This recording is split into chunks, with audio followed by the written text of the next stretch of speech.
What ended a relationship with your best friend?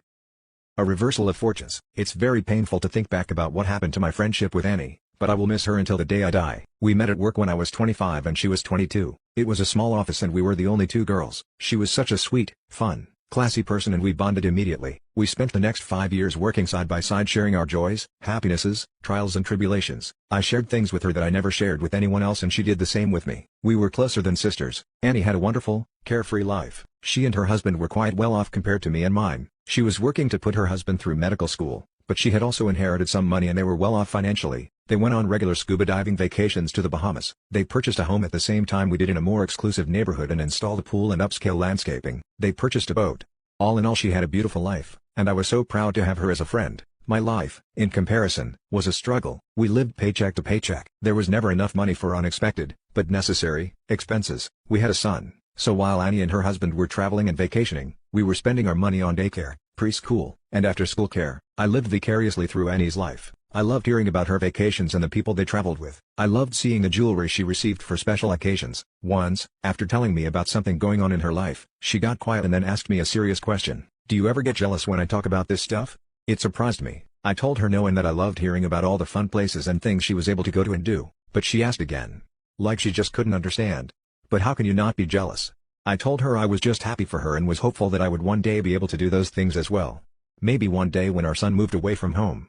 And we laughed and life went on. 11 years into our friendship, her husband was a doctor. They lived in a beautiful upscale community in Florida, and a nanny for her daughter since she still worked. My husband and I were still struggling in the same house with the same financial issues, during a particularly terrible time. By then we had 2 children. I called her crying and she sent me an airline ticket to Florida. I literally ran away from home and lived with her for 10 days before I was able to get myself sorted out and return home. It was something I'll always cherish. Fast forward another 10+ years when we are both in our early 40s. Annie starts falling on hard times and my career begins to take off. Annie and her husband file for bankruptcy, lose almost everything and eventually divorce. She moves to another state and spends another lump sum inheritance on a small business that goes bust within a year. She calls and tells me she doesn't know how she will be able to put food on the table for her children. She has 3 at this time. I wake up in the middle of the night because I can't sleep thinking about her. I empty my wallet and send her $180 with a loving note about how confident I am that things are going to turn around.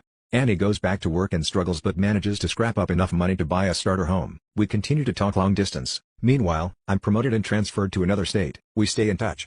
She visits to see the new house and stays for a few days. When we talk, she seems disappointed that my husband and I are doing okay. She reminds me of issues we've had in the past. Fast forward another few years, I am promoted and transferred yet again. With every promotion, she asks what my new salary is. I tell her. I trust her. I look at her as a sister. We have no secrets. She says she's proud of me and that I've taught her so much. I tell her how much she means to me. But there is something I'm beginning to notice. The last time I saw her, she came to visit the new house as she was passing through our town. She seemed shocked and almost disappointed that I was driving a luxury car. Something in her tone about how I was moving up in the world. We laughed about the rusty car I used to drive where I killed a roach with a hammer as I was driving. I began to feel self-conscious when she commented on the rock I was wearing on my ring finger. I downplayed it. It's not so big. It just looks big. It was a gift to myself. I pull my hands back so it's not so visible. I'm sensing something, but can't quite understand what it is. Fast forward a few more years to 2007, 32 years into the friendship. We are talking on the phone, and I mention that we are going on a trip to Las Vegas and how excited I am. She says she has a $100 chip from the Mirage that she's going to send me. I protest, but she insists it's money she owes me. I'm perplexed. You don't owe me any money. And what she says next is like a knife to the heart because she almost spits it out and her voice is full of venom and hate. She said, quote, for the $180. We were silent for a few seconds as her words hung in the air. I was speechless.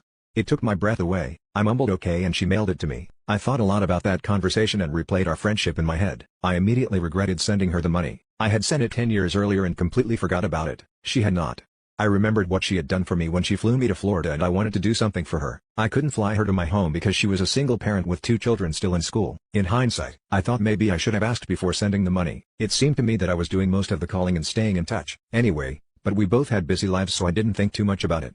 But replaying conversations, I began to think that maybe she thought of me as the friend who was always worse off than she was. That maybe I was supposed to be the poor friend. That maybe I was the friend she used to gauge how well she was doing. And that maybe it made her unhappy hearing how well my life was going when hers wasn't going so well. I called from Las Vegas and left a light-hearted message about playing the chip for millions and losing. After that message, I decided to let her call me when she was ready. For 3 years, she never called. It broke my heart. But I didn't want to make her unhappy by calling. We quit exchanging birthday cards. It made me wonder how she viewed me when our fortunes were reversed. Did she pity me in those early years? Did she think that now that our fortunes were reversed that I thought any less of her? I don't know, but it makes me incredibly sad. And then, out of the blue, 3 years later she called. I was ecstatic.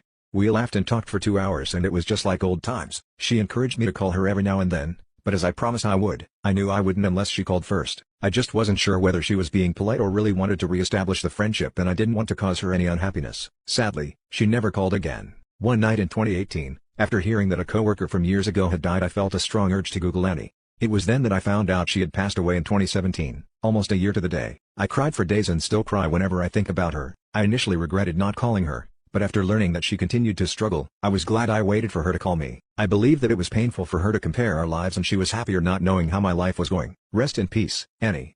I have never stopped loving you and am sorry if I was insensitive or hurt you in any way.